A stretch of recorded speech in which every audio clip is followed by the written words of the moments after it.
So today I want to talk to you about these AI property management companies that are out there. And I am sure anyone that has done any kind of Google search or a search for best property management companies have come across an AI property management company. And I was lucky enough, I say that tongue in cheek, one of my clients that has lots of properties in Texas, he was looking for a new property manager. So he was doing his own research. And then because he trusted my opinion, he asked me to look at his short list of 3 property management companies and then kind of do the interviews. 2 of the 3 property management companies that he gave me are all AI based. And what I mean by that is they're a franchise. They are a company that someone has said, property management's a good place to make some money. So we're going to put all of this AI stuff together. We're going to put a super fancy website. We are going to capture all the leads that come in. And then we are going to create, I would like to say a robot, or you could say AI agent. And we are going to respond quickly. We are going to make sure that we text. We're going to email. We are not going to lose this lead that has come in from the website. And when I say they don't lose a lead, oh my gosh, I ended up with 3 texts, 2 emails, and some phone call from someone who was obviously not in the United States. So when the text came in, I responded to the text and I said, I'm interested in your services. I would like to get a little bit more information. Immediately a text came back and said, we will hook you up with one of our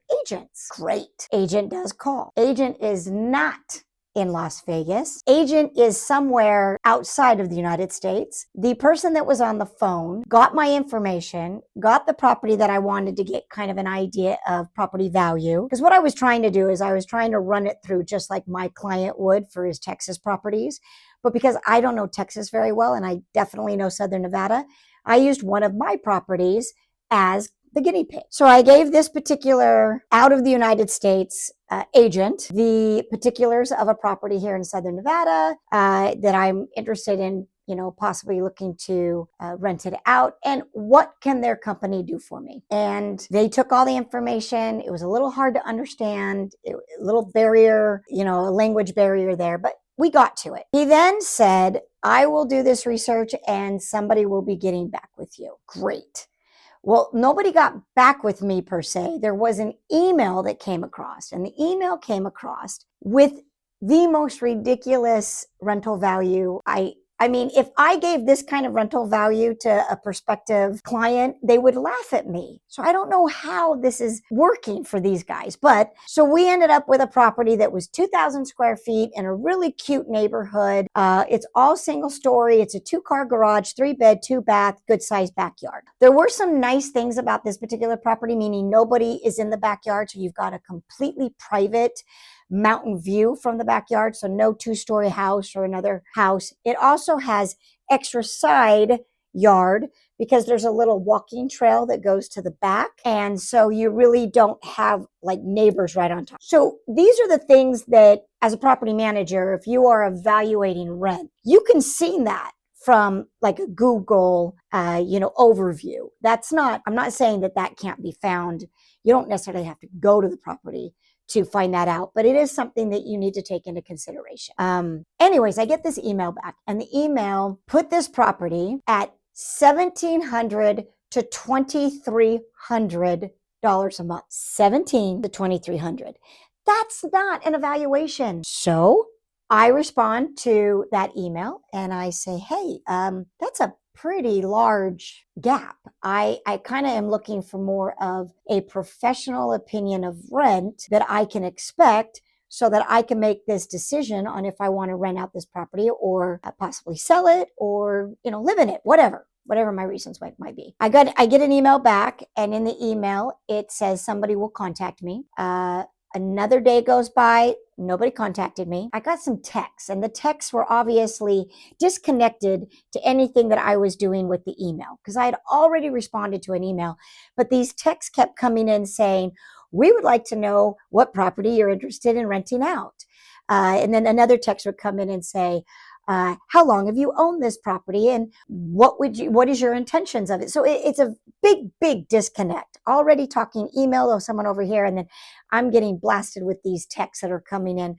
Obviously, AI has been set up to just text, right? So someone does call me a couple days later and I'm on the phone. First question I have is, are you located in Southern Nevada? And this individual danced around that topic. Finally, he admitted that he is not in Southern Nevada. So I said to him, well, how are you getting all this data? How are you an expert in Southern Nevada? Or how do you feel comfortable giving me this rent number when you're not in the city? And he said, well, what we do is we have a sophisticated program with algorithms and guardrails. And he went into all of this AI jargon, trying to make me feel comfortable that wherever they're grabbing this data is a reliable source. So I said, okay, well, give me just three. I know you said that there's a lot of places you get the data, but give me the three reliable places you're getting this data. And Zillow was one of them. And I asked him, I said, well, now with Zillow, that's a little complicated because Zillow doesn't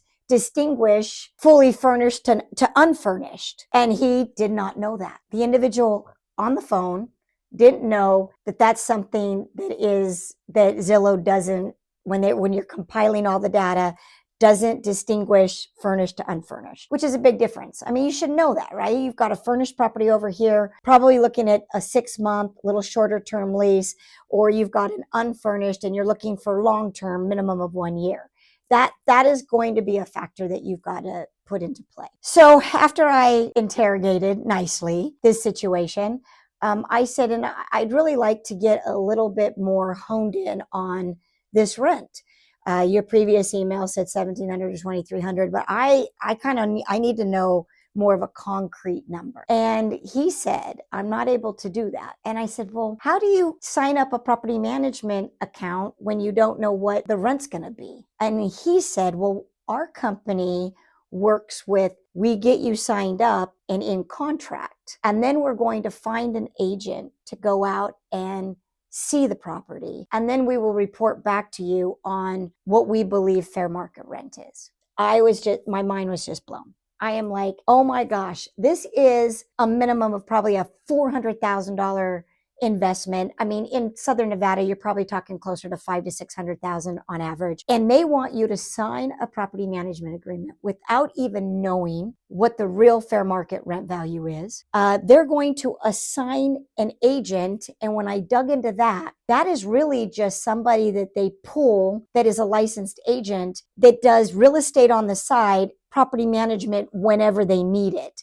Not a true professional. And I just couldn't believe it. I could not believe that these AI property management companies, that anybody is signing property management agreements, because that is so risky. So then I followed up and I just asked the question and I said, I'm a little more comfortable if an agent that you're going to recommend is someone that I can talk to first before I sign a property management agreement. And he said to me, well, we don't assign the agents until we actually have a contract. That sounds like you're putting the cart before the horse. Well, then I asked the next question and I said, well, can I actually talk physically over the phone with your broker?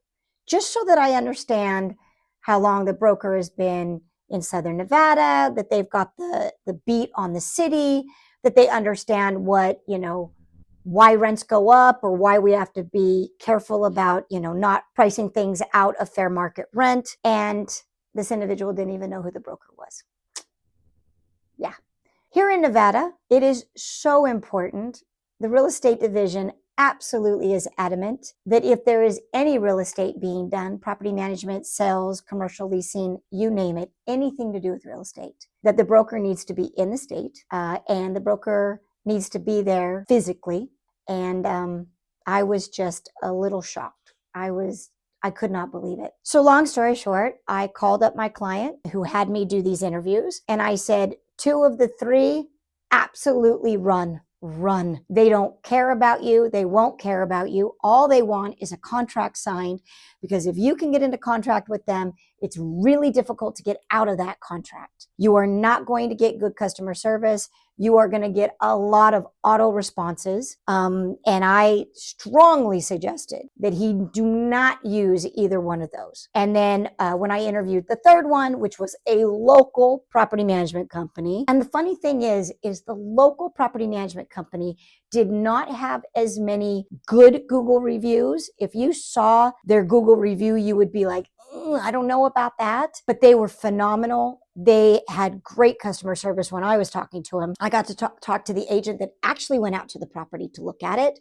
I talked to an individual that was the broker, the acting broker, communicated really well. They followed up when they said they were going to. And in comparison, that local company, which maybe in the world of AI and Google searches was not as strong as the AI beautiful web page auto reply. So you got to be careful.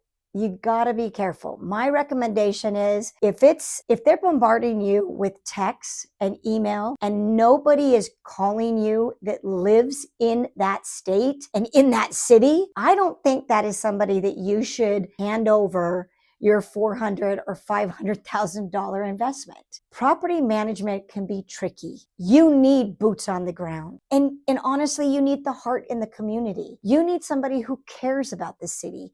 Somebody who is, if a neighbor calls and says the resident that lives in that rental is making too much noise at night, the property management company is going to care about that. They are going to do what they can to get that situation under control. But if there are no boots on the ground and heart in the community, forget about it. You're just another contract. And so thank goodness, it's been a couple months now. My client did go with the recommendation of the local property management company, and everything seems to be going extremely well. He seems very happy. Lots of good communication, but also tech savvy. So their owner statements are all generated through a very sophisticated software. They still do a lot of technology when it comes to repair work orders online with the residents to make life convenient. Residents get to pay rent online for convenience. So, I mean, you do want to make sure that you've got a property management company that's utilizing technology for, the year that you're in. But you also want to be careful that that's not all they are. So that's my little say on AI property management companies. Hope this was helpful for you. And I'm Jenni McKenna, McKenna Property Management.